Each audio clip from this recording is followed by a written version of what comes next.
بسم الله الرحمن الرحيم.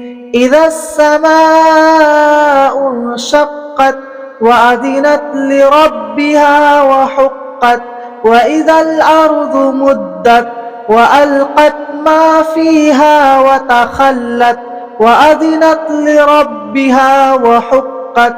يا أيها الإنسان إنك كادح إلى ربك كدحا فملاقيه. فأما من أوتي كتابه بيمينه فسوف يحاسب حسابا يسيرا وينقلب إلى أهله مسرورا. وأما من أوتي كتابه وراء ظهره فسوف يدعو ثبورا ويصلى سعيرا. إنه كان في أهله مسرورا.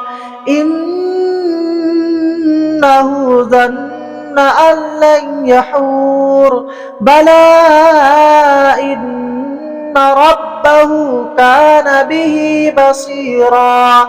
فلا أقسم بالشفق والليل وما وسق، والقمر إذا اتسق، لتركبن طبقا عن طبق، فما لهم لا يؤمنون. وإذا قرئ عليهم القرآن لا يسجدون، بل الذين كفروا يكذبون. والله أعلم بما يوعون، فبشرهم بعذاب أليم إلا الذين آمنوا وعملوا الصالحات لهم أجر غير ممنون.